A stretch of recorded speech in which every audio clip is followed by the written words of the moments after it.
take a seat, get comfortable, because today we'll be taking a stroll through Cherry Grove, Minnesota. That's right, you guessed it. Today we'll be talking about Bernard Pietenpol.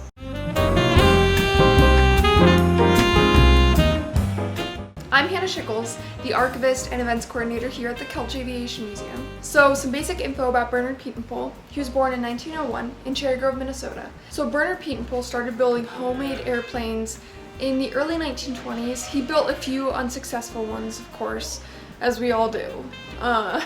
He had the wonderful idea, make an airplane with an automotive engine instead of an aircraft engine. As you can see here, this is a Model A Ford engine. Sorry it doesn't have a propeller right now. We're changing that out, but it will. So don't look at that. But this is our Pietenpol. Bernard Pietenpol was the first person to be able to modify this engine, put it on a plane, and make it work. Bernard Pietenpol is considered to be the father of home-built airplanes. Now that you know a little bit of what Bernard Pietenpol did, we can start to get into some of his personal correspondence that the Kelch Aviation Museum has. We've tried to recreate Bernard Pietenpol's workshop here, and Linda Pietenpol Kelly was so generous and she gave us a ton of things that were in Bernard's workshop. Okay, so I'll be going over an overview of all of the people mentioned in the Bernard and Westy farmer story. Gene Schenk is a Twin Cities area pilot that made a local name for himself as a test pilot. Westy, or Weston Farmer, was an editor at the magazine Modern Mechanics and Inventions. Orville Hickman was a designer for light airplanes, but most of them didn't fly. Don Finke was a close friend of Bernard Pietenpol that was involved in the making of the Pietenpol air camper.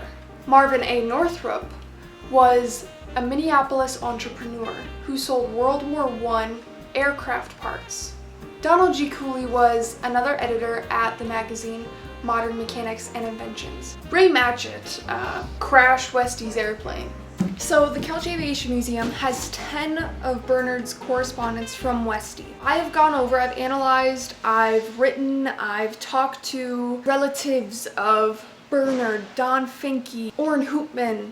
I've gathered and made a story, and today I'm going to share that story with you. So this is the story of Bernard Pietenpol and Westy Farmer and the copyright issues of the blueprints of the Pietenpol air camper. So our story starts back in 1929, Chamberlain Field, St. Paul, Minnesota.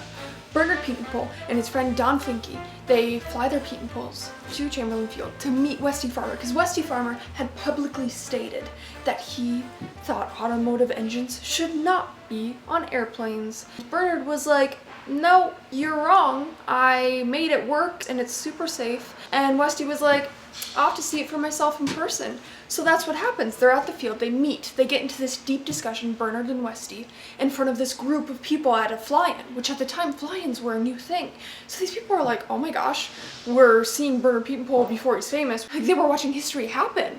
Bernard takes his home-built airplane, the Pietenpol air camper, which hasn't yet been named the Pietenpol air camper, but will be, for a ride in front of this crowd in front of Westy, and Westy is just in awe. He knew that he needed to publish it. He needed to be the first one to write about it and get it into the public. And eventually, he was going to write the article that would make Bernard Pietenpol and his home-built airplane famous. So the first letter, November 17th, 1930. This isn't the first letter that Bernard had gotten from Westy. This is just where our letter collection starts at the Kelch Aviation Museum. So it starts off, and Bernard's getting a lot of attention from that fly-in. Everyone wants the blueprints, wants to build what he built. Like, this is the first home-built airplane with an automotive engine that works. Bernard's like, hey, Westy, is it okay if I sell these blueprints to other magazines, other people? And Westy's like, you want what now? He goes into this little rant of, I'm trusting you. I thought you had loyalty to me. All the other people at the company, at the magazine, will lose our jobs. And I don't know that it was necessarily that high stakes of a deal, but he knew that it was going to bring in a lot of money, a lot of attention for the magazine. Westy did. So that was a thing. And then he's like, well, and if you stay with me, you'll make the best money there is to make. He's pleading with Bernard. And that's where our first letter starts and ends. The second letter is dated November 26, 1930. It starts off with Westy saying, thank you, Bernard, for the letter of reassurance of the 24th. Bernard was like, oh yeah, don't worry, I just was thinking about maybe selling my plans to other people. But then he starts talking about Orville Hickman. Orville Hickman was a parts manufacturer in Minnesota. He made airplane parts, and it's actually where Bernard got a lot of his aircraft parts for the Pietenpol. He was like, do you know if Orville Hickman is making a plane with an automotive engine like me? Westy's like, oh, no. I talked to Gene Shank, one of his friends at the magazine. He says that he's not. It's going to be okay. You're the only one that's done it so far, and you're good. We can start writing the article and everything will be okay. And that basically sums up the second letter. That was 2 pages. The next letter we have is from Donald G. Cooley. He was also an associate editor at Modern Magazines and Inventions. Westy liked to embellish a little bit about his status, so he would say that Mr. Cooley was his assistant, when from what we can gather he really wasn't, and he was just another editor there at the magazine. Bernard gets this letter from Mr. Cooley basically saying, hey, we're getting the blueprints ran up that Orrin Hoopman, a 17-year-old at the time, drew up these prints for Bernard because he had no blueprints when he made the Pietenpol. I just turned 18 and I can't imagine myself last year drawing up blueprints for an airplane. That just blows my mind that he did that. Mr. Cooley's like, so we've made the blueprints, we're gonna send them to you, but don't send them or sell them to anyone until we've got this copyright. Because there's this guy, Marvin Northrop, who was also a parts manufacturer. He took a lot of parts from World War I and sold them for other people for aircrafts and whatnot. Marvin had been involved in some shady deals through the magazine. So Mr. Cooley was like, hey, maybe ease off, don't send anything out, because if anyone like Marvin gets your blueprints, he's gonna make them his own and he's gonna try to sell them. And Bernard's like, okay, thank you for letting me know. Westy had gone to the St. Paul show in Chamberlain Field, Minnesota, but he's like, there's no other home-built airplanes with automotive engine, like a Model A that you have.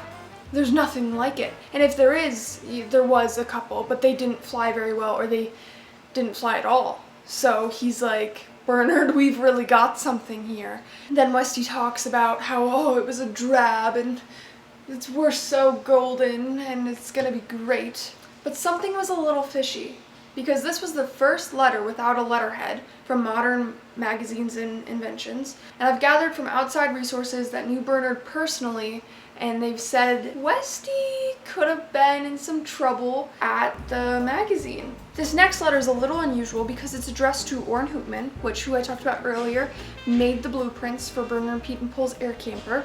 But in the second paragraph, then it's addressed to Bernard, so he made 2 letters in one. Westy wants to persuade Bernard into making a steel fuselage for the Pietenpol air camper. If they made a steel fuselage, it would pass the Department of Commerce to make an ATC for the air camper, meaning that Westy was trying to push Bernard into making the air camper a factory airplane. So this next letter, this is the first time that Westy Farmer has talked to Bernard about the copyright. And he kind of mentions, hey, there's been some shady people kind of snooping around this deal. Marvin Northrop. He didn't specifically say Marvin Northrop, but we all know who he was talking about. And then he goes on to talk about Orville Hickman is making the steel tube job for the Pietenpol air camper. I don't know if that was ever in blueprints. I've reached out to quite a few different people that know a lot about Pietenpols. Obviously you can make them now, but originally if a steel fuselage blueprint was ever published. This next letter is a little funny because he talks about Ray Matchett and how he flew his Heath parasol and went up, and then he got into like this big wind and then it went whoop. Ray was fine. Then Westy was like, I don't have an airplane, that sucks. And he also said it was like smashed so hard, nothing left but heifer dust. That's what he said. It's really funny. Maybe it's not. Anyway, it was important in this letter because Westy talked about the joint copyright, that it wasn't just going to be Bernard's copyright, but it would be Westy and his. Westy would take 50% of what Bernard made off of selling blueprints. Bernard was a little hesitant to go through with the copyright with Westy, as I'm sure anyone would have been, because Westy's a little bit of a shady character. So this is the 9th letter, and it's interesting. This whole time, copyright, don't sell blueprints, don't publish. Well, Westy finds an ad in the Aero Digest magazine for the Pietenpol plans. He cuts it out, puts it on this letter that he writes to Bernard, and says, "For the love of Mike, call off your man Hoopman." They were 30 days away from copywriting. He's like, "I don't understand why you did this. Why would you do this when we're so close to getting it copyrighted?" He's like, "I'm gonna send Marvin Northrop $5, and if he sends me the plans, I've got him where the hairs are short." I'm not kidding, that's what he said. Linda, this is for you. Plans were copyrighted. That's been rumored that they were never copyrighted. They were, in fact, copyrighted. The 10th and final letter. Westy's like, "I sent him the $5, we've got Marvin.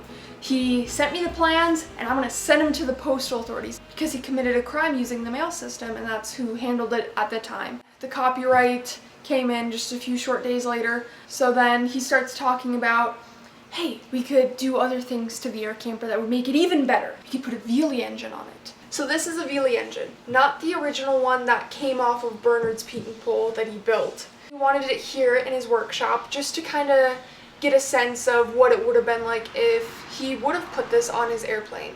And it's also a little interactive. You can touch it and mess with it and do things. I mean, don't pull any of the spark plugs out, even though some of them aren't attached. But it's also one of the first aircraft engines there are, so. The Pietenpol was already strong. It didn't need the engine. It was more to show the public that, hey, look, my airplane can handle an aircraft engine. And then he goes on to talk about, hey, people that are going to buy these blueprints, you know, maybe they live in cities. We can make collapsible, foldable wings, so then they don't have to buy hangar space and they can just work on these airplanes in the garage.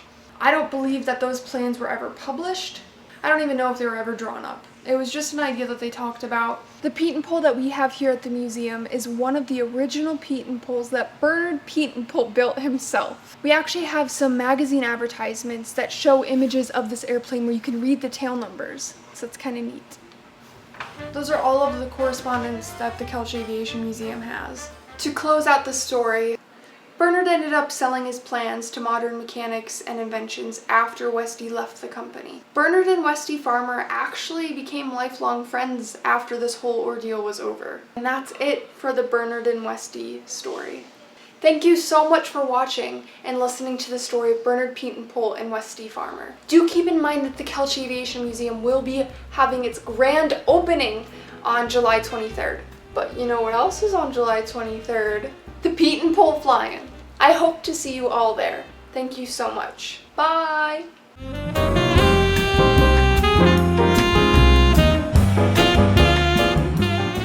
And don't forget to donate. Please donate to the museum.